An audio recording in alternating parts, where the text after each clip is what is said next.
नमस्कार दोस्तों, स्वागत है आपका study with Sagar YouTube channel पर। दोस्तों, आज की इस वीडियो में हम झारखंड की प्रमुख नदियों के बारे में पढ़ने वाले हैं। दोस्तों, झारखंड की प्रमुख नदियों से झारखंड के एग्जाम में दोस्तों इससे रिलेटेड प्रश्न पूछे ही जाते हैं, तो ये टॉपिक काफ़ी इंपॉर्टेंट हो जाता है दोस्तों। तो दोस्तों, आज की इस वीडियो में हम नदियों से रिलेटेड इंपॉर्टेंट फैक्ट्स भी हम जानने वाले हैं। तो दोस्तों, आप शुरू से लेकर अंत तक आप इस वीडियो के साथ बने रहें। दोस्तों, अगर आप इस चैनल पर पहली बार विजिट किए हैं तो दोस्तों आपका स्क्रीन पे एक रेड कलर का सब्सक्राइब का बटन दिख रहा होगा, उस पर क्लिक कर आप इस चैनल को जरूरी सब्सक्राइब करें और नोटिफिकेशन बेल पर क्लिक कर इसे ऑन कर दें ताकि आपको अपडेट सही समय पर मिलता रहे। तो चलिए दोस्तों, हम इस वीडियो का स्टार्ट करते हैं।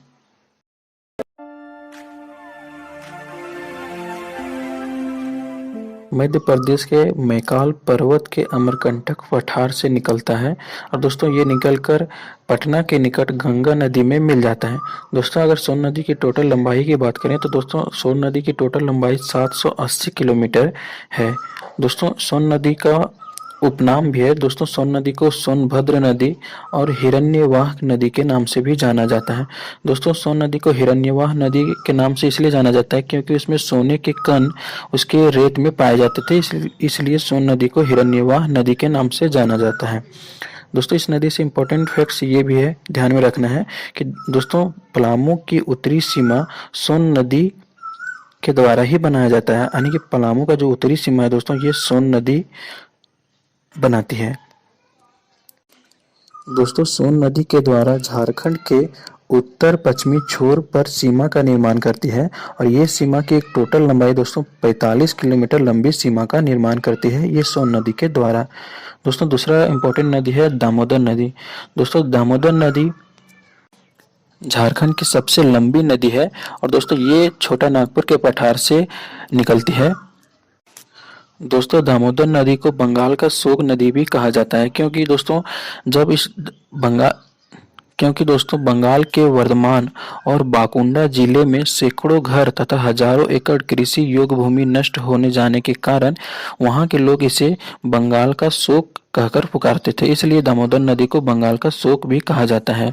दोस्तों, संयुक्त राज्य अमेरिका की टेनेसी घाटी परियोजना के तर्ज पे यहाँ पे दामोदर घाटी परियोजना की स्थापना भी किया गया है और दोस्तों ये स्थापना आपका 1948 ईस्वी में किया गया था।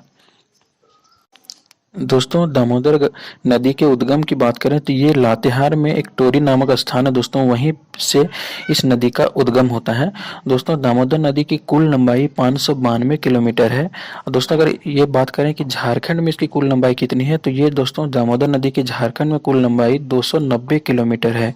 दोस्तों, एग्जाम में दामोदर नदी से एक रिलेटेड ये भी प्रश्न पूछा जाता है कि दामोदर नदी के द्वारा टोटल कितना किलोमीटर का अफवाह क्षेत्र बनाया जाता है या बनाती है। तो दोस्तों, दामोदर नदी के द्वारा 12,800 वर्ग किलोमीटर का अफवाह क्षेत्र बनाता है ये दामोदर नदी। दोस्तों, दामोदर नदी को देव नदी के नाम से जाना जाता है। दोस्तों, दामोदर नदी पर ही बोकारो में तेनू घाट बांध बनाया गया था। दोस्तों, ये तेनू घाट बांध आपका 1973 ईस्वी में दामोदर नदी पर ही बोकारो में बनवाया गया था। दोस्तों, दामोदर नदी के तट पे बसे शहर हम देख लेते हैं। दोस्तों, धनबाद, रामगढ़ और गिरिडीह ये तीनों शहर जो हैं दामोदर नदी के तट पर ही बसे हुए हैं।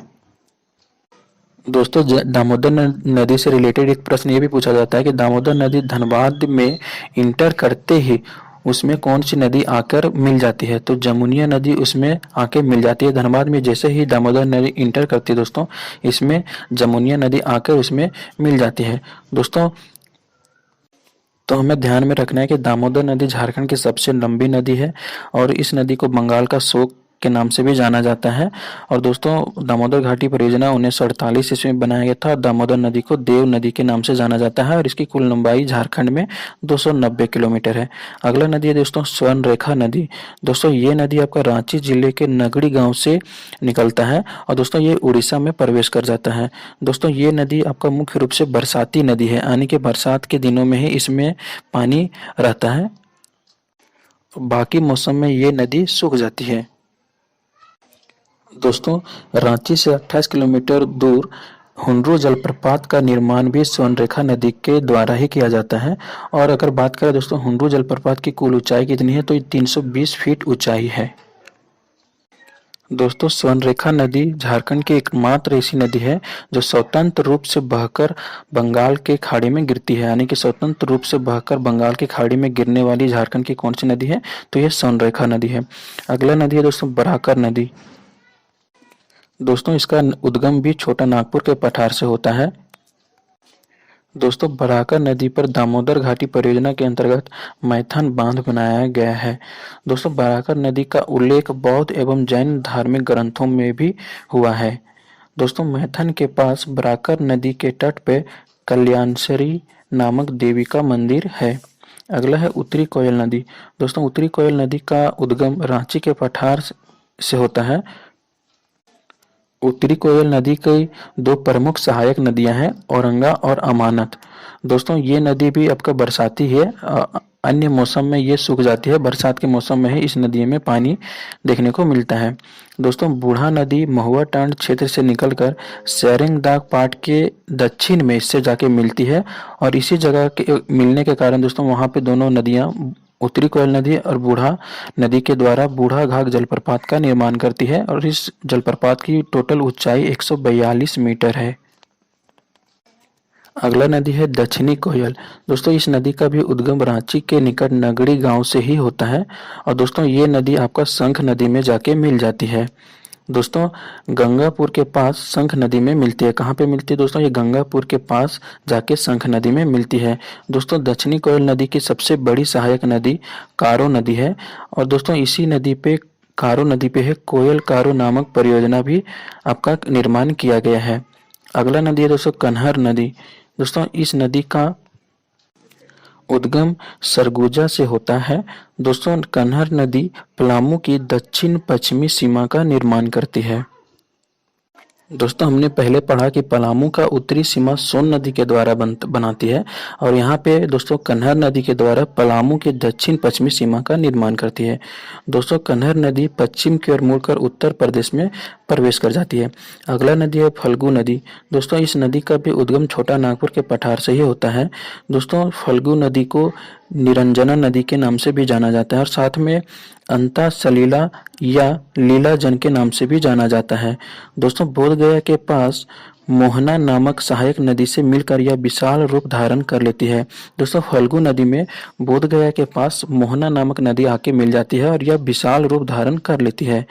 दोस्तों पितृपक्ष के समय देश के विभिन्न भागों से लोग फल्गु स्नान के लिए आते हैं और पिंड दान करते हैं। यानी कि पिंड दान करने के लिए ये नदी काफी फेमस है।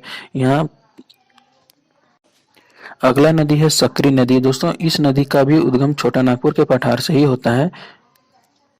सकरी नदी का प्रमुख सहायक नदी है दोस्तों किउल नदी और मोरहर नदी। दोस्तों रामायण में इस नदी को सुमागधी के नाम से जाना जाता है। उस काल में दोस्तों इस नदी का जो उद्गम था ये राजगीर के निकट से प्रवाहित होती थी। दोस्तों यह नदी अपना मार्ग बदलने के लिए काफी प्रसिद्ध है। यानी कि दोस्तों जब इसमें पानी भर जाता है दोस्तों तो ये अपना मार्ग ऑटोमेटिकली और बहुत तेजी से बदलता है दोस्तों, इसलिए ये इस नदी को अपना मार्ग बदलने के लिए काफी प्रसिद्ध है। अगला नदी है पुनपुन नदी। इस नदी का उद्भव दोस्तों हजारीबाग के पठार व पलामू के उत्तरी क्षेत्रों से होती है। दोस्तों पुनपुन नदी सोन नदी के समांतर बहती है। तो कौन सी नदी दोस्तों सोन नदी के समांतर बहती है? तो झारखंड की पुनपुन नदी सोन नदी के समांतर बहती है। दोस्तों पुनपुन नदी का महत्व हिंदू धर्म में बहुत अधिक है। इस नदी को पवित्र नदी के रूप में पूजा जाता है। दोस्तों पुनपुन नदी को किक्कट नदी भी कहा जाता है, लेकिन इसे कहीं कहीं दोस्तों बमा गधी के नाम से भी जाना जाता है। दोस्तों गंगा में मिलने से पहले इसमें दो नदियां आके मिलती है और उन दोनों नदियों का नाम है दोस्तों दरदा और मोरहर। तो ये प्रश्न में पूछा जा सकता है दोस्तों कि पुनपुन नदी गंगा में मिलने से पहले कौन दो नदियां आके इसमें मिलती है? तो दरदा और मोरहर नामक दो नदियां गंगा में मिलने से पहले पुनपुन नदी में आके मिलती है। अगला नदी है दोस्तों चानन नदी। दोस्तों इस नदी को पंचाने भी कहा जाता है। दोस्तों इसका वास्तव में इसका जो नाम है पंचानन है, क्योंकि दोस्तों 5 नदियों की जलधाराओं के मेल से यह विकसित हुआ था, इसलिए इस नदी को पंचानन के नाम से जाना जाता था। लेकिन दोस्तों समय के बदलते ही इस नदी को अभी चानन नदी के नाम से जाना जाता है। अगला नदी है शंख नदी। दोस्तों यह नदी गुमला जिले के रायडी के दक्षिण से प्रारंभ होती है, यानी कि इसका उद्गम कहाँ से दोस्तों, तो गुमला जिले से इसका उद्गम है। दोस्तों यह नदी प्रारंभ में काफी सकरी एवं गहरी खाई का निर्माण करती है। तो ये प्रश्न भी पूछा जाता है दोस्तों कि झारखंड की कौन सी नदी प्रारंभ में काफी सकरी एवं गहरी खाई का निर्माण करती है, तो ये शंख नदी है। दोस्तों शंख नदी के द्वारा सदनी घाघ जलप्रपात का निर्माण करती है। दोस्तों इस सदनी घाघ जलप्रपात की कुल ऊंचाई जो है 200 फीट है। दोस्तों शंख नदी उत्तरी कोयल के विपरीत दिशा में बहती है। अगला है दोस्तों अजय नदी। दोस्तों इस नदी का उद्गम क्षेत्र मुंगेर यानी बिहार से इसका उद्गम है और दोस्तों ये प्रवाहित होते हुए देवघर जिले में प्रवेश करती है। तो अजय नदी मुंगेर बिहार में उद्गम होकर सबसे पहले कौन से डिस्ट्रिक्ट में प्रवेश करती है, तो ये देवघर जिले में सबसे पहले प्रवेश करती है। अजय नदी की दो प्रमुख सहायक नदियां हैं पथरो और जयंती। ये दोनों नदियां अजय नदी की प्रमुख सहायक नदी है। और दोस्तों पथरो और जयंती नदी का उद्गम आपका हजारीबाग और गिरिडीह जिले से ये निकलता है। दोस्तों अजय नदी जामताड़ा जिले में कजरा के पास प्रवेश करता है, यानी कि देवघर जिले में प्रवेश करने के बाद ये जामताड़ा में कजरा नामक स्थान पे ये प्रवेश करती है। अगर अगला नदी है मोर या मयूराक्षी नदी। दोस्तों मोर नदी को ही मयूराक्षी नदी के नाम से जाना जाता है। दोस्तों यह नदी देवघर जिले के त्रिकुट पहाड़ी से निकलता है, यानी कि इसका उद्गम कहाँ पे है दोस्तों, त्रिकुट पहाड़ी से, और ये पहाड़ी कहाँ पे, देवघर जिले में स्थित है। और दोस्तों ये नदी आपका यहाँ से निकल के त्रिकुट पहाड़ी से निकल के गंगा में मिल जाता है। और ये गंगा में कहाँ पे मिलता है दोस्तों, सैथिया रेलवे स्टेशन के पास ये गंगा में मिल जाता है। दोस्तों यह नदी अपने ऊपरी प्रवाह क्षेत्र में मोतिहारी के नाम से भी जाना जाता है, यानी कि दोस्तों म्यूराक्षी नदी को मोतिहारी के नाम से भी जाना जाता है। दोस्तों जब म्यूराक्षी नदी में भुरभुरी नदी आकर मिल जाती है तो इस नदी को मोर के नाम से जाना जाता है। तो दोस्तों ये भी काफ़ी इंपॉर्टेंट बन जाता है दोस्तों कि म्यूराक्षी नदी में किस नदी के आके मिलने से इस नदी को मोर के नाम से पुकारा जाता है। तब भुरभुरी नामक नदी आके म्यूराक्षी नदी में मिल जाती है, तब इसका नाम जो हो जाता है सो मोर नदी के नाम से इसका जाना जाता है। अगला नदी है दोस्तों गुमानी नदी। इस नदी का उद्गम दोस्तों राजमहल की पहाड़ियों से होता है और ये नदी दोस्तों आपका राजमहल की पहाड़ियों से निकलकर ये आपका गंगा में मिल जाता है। अगला नदी है दोस्तों ब्राह्मणी नदी। इस नदी का उद्गम भी आपका दुमका जिले में दोस्तों दुधवा नामक पहाड़ी से होता है। दुधवा नामक पहाड़ी कहाँ पे है दोस्तों, दुमका जिले में, वहीं से ब्राह्मणी नदी का उद्गम होता है। और दोस्तों ये आगे चल के गंगा में मिल जाता है। तो गंगा में मिलने वाले कौन से स्थान पे जाके मिल जाता है दोस्तों, तो ये नलहाटी रेलवे स्टेशन एक है जो दोस्तों ये उसी स्थान पे जाके गंगा नदी में जाके मिल जाते हैं। दोस्तों अगर ब्राह्मणी नदी की प्रमुख सहायक नदियों की बात करें तो दोस्तों ब्राह्मणी नदी की प्रमुख सहायक दो नदियां हैं, गुमरो और एरोन। ये दो नदियां आपका ब्राह्मणी नदी की प्रमुख दो सहायक नदियां हैं।